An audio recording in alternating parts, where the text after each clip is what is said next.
Good morning, everyone. Before we start today, let's quickly remind ourselves what an informative text is. Who can tell me what the purpose of an informative text is? Arun. To provide information? That's right. So an informative text, it's not a story, but it provides factual information about a topic. We know that informative text uses factual language and technical vocabulary to explain a topic clearly. It also follows the stages and phases of an informative text. Last lesson, we looked at the koala fact sheet to learn how informative descriptions are structured. We now know that the first paragraph gave a general statement about the animal, and the following paragraph gave descriptive information about the animal's behaviour, habitat, and diet. Now let's move on to the learning intention. Our learning intention today is to collaboratively construct a complete information description using correct structures, cohesive devices, and technical languages, whereas our success criteria will be I can contribute to factual ideas and key vocabulary, and I can use linking words to connect the ideas. Okay, today we're going to jointly construct the description section of our informative reports. I'll focus on describing the habitat, and later we will describe things like the diet and behaviours. Remember, our goal is to expand on noun groups and use factual language. So we are describing where the platypus lives using precise or any other scientific words? Exactly. What's one thing we know about where it lives? Yes? We can write, they live in rivers and creeks. Yeah, that's a really good start. Let's expand on that. What kind of rivers and creeks? Yes? Freshwater rivers and muddy creeks in eastern Australia. Yes, they do. So that's perfect. Let's write, platypuses live in freshwater rivers and muddy creeks in eastern Australia.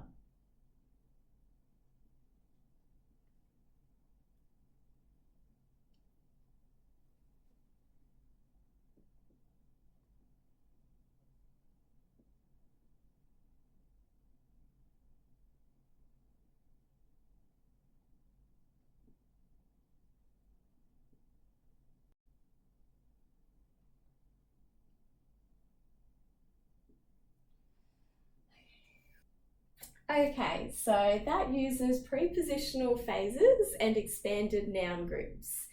Can we add any more detail about their homes?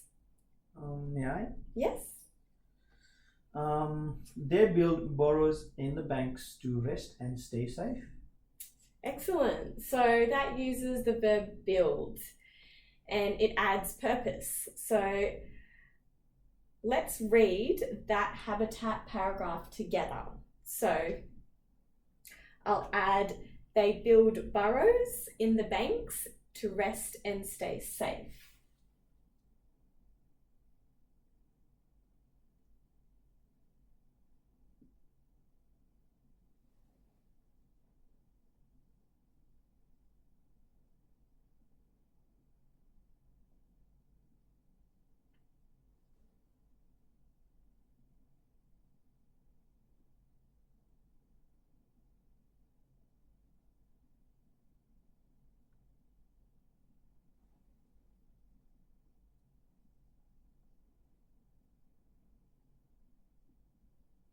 Okay, so let's read that part all together. Ready?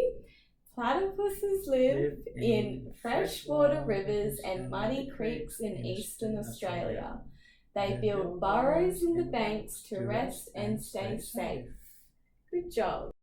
Okay, now that we know where the platypus lives, let's describe what it eats, about its diet. What's one food we know?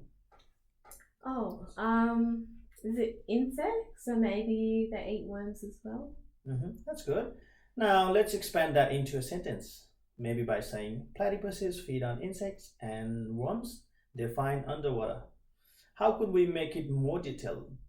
Does anyone know what a crustacean is?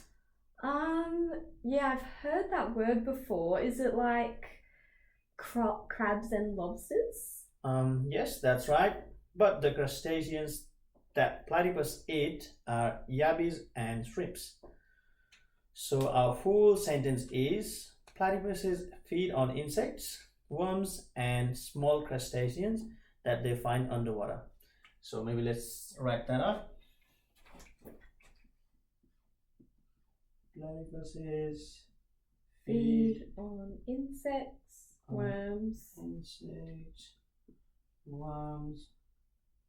and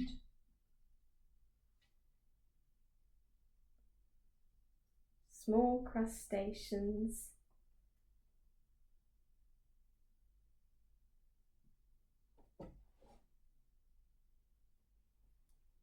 small crustaceans That they find underwater.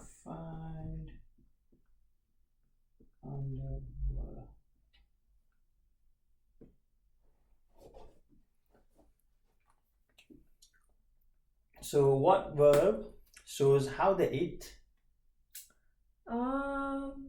Maybe they hunt for their food or search for their food. Good idea. Now maybe let's add when night falls, they hunt for food using their sensitive bills to detect movement. That's a complex sentence using cause and effect, I guess. Yes. Okay. Maybe I will write it up. When night falls,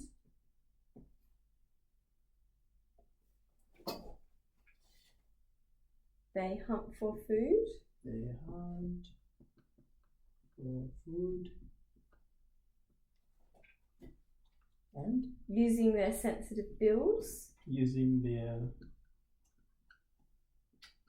sensitive bills to detect movement.